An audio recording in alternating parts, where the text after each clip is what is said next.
Hello बच्चों, let's read this question. So this question says, if the mass of Earth were 2 times the present mass, then the mass of the Moon were half the present mass, and the Moon were revolving around the Earth at the same present distance. The time of revolution of the Moon would be.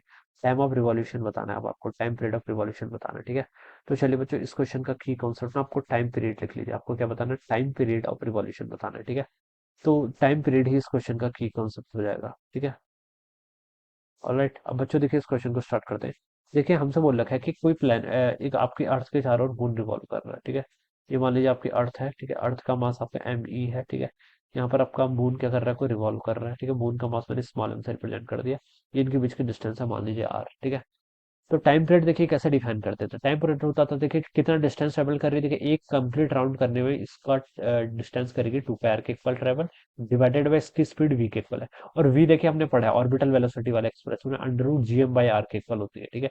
ये कहाँ से आता है? देखिए mv²/r equal to gmm/r² कर लीजिए, वहां से ये एक्सप्रेशन आ जाएगा, ठीक है। तो इसको अगर मैं पुट करूँ तो देखिए t equal to 2πr divided by velocity कितनी हो जाएगी आपकी? √ऑफ कितना? gm/r के इक्वल हो जाएगा, ठीक है। ये वैल्यू यहाँ से हो जाएगी। अब यहाँ से देखिए 2π ऐसे ही रहेगा, ये r⁴ 1/2 इधर जाएगा, तो ये r अंदर आ जाएगा ना इसके, तो r² हो जाएगा, तो ये ऊपर आके r³ के इक्वल हो जाएगा, ठीक है। ये आपके यहाँ से आ गया। This is our time period, ये आपका टाइम पीरियड का रिलेशन होता है, ठीक है। और यहीं से देखिए हम दोनों को स्क्वायरिंग कर लेंगे तो t² r³ के अप्रोक्सीमेट हो जाएगा। केप्लर्स की third law of planetary motion भी यहाँ से थर्ड लॉ ही है ना, हाँ। थर्ड लॉ ऑफ ऑर्बिट्स भी क्या हो जाएगी यहाँ से आपकी प्रूव हो जाती है, ठीक है। तो ऐसे हम बताते हैं, ऑलराइट।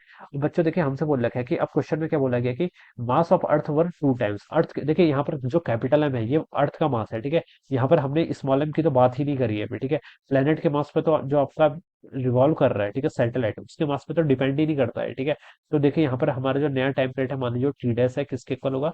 इससे बोल रखा है कि डिस्टेंस तो सेम है, ठीक है। सेम प्रेजेंट डिस्टेंस बोल रखा है ना यहाँ पर, सेम प्रेजेंट डिस्टेंस। तो आर तो वही रहेगी r³, ठीक है। जी आपका यूनिवर्सल ग्रेविटेशन कांस्टेंट है, इसमें भी कोई फर्क नहीं पड़ा है।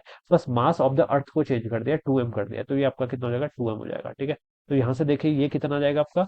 यहाँ पर आपका ये 1/√2 का फैक्टर एक्स्ट्रा आ गया, तो इसको आप लिख सकते हैं टी डिवाइडेड बाय कितना हो जाएगा? 1/√2 का फैक्टर यहाँ पर से एक्स्ट्रा हो जाएगा, ठीक है।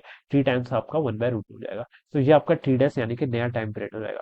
तो हमसे बोल रखा है time period of revolution of the moon will be, तो नया पीरियड टी डैश किसके इक्वल हो जाएगा आपका? t/√2 के इक्वल हो जाएगा। अब टाइम पीरियड होता है कितना? देखिए आपका 27 डेज के इक्वल होता है। अर्थ क्या करती है? मून सॉरी अर्थ के अराउंड 27 डेज में कंप्लीट करता है, तो हो जाएगा आपका 27/√2 डेज। तो ये इसका राइट आंसर होना चाहिए, ठीक है। तो 27/√2 इसकी वैल्यू देखिए कितनी होगी? वैसे लगभग लगभग देखा जाए तो √2 की वैल्यू 1.41 होती है। 1.41 से उसको डिवाइड करेंगे तो ये 14 कम 14, 13 बचेगा, 14×126, 19 डेज के अराउंड होनी चाहिए, ठीक है। तो ये तो बिल्कुल नहीं है, ये भी नहीं है, ये भी नहीं है, तो ये इसका करेक्ट है।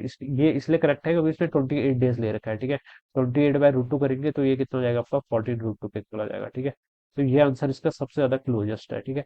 तो कौन सा ऑप्शन होगा इसका? थर्ड ऑप्शन ही होना चाहिए। Option 3 would be the right answer of this question. So I hope you understood this concept. All the best and thank you so much.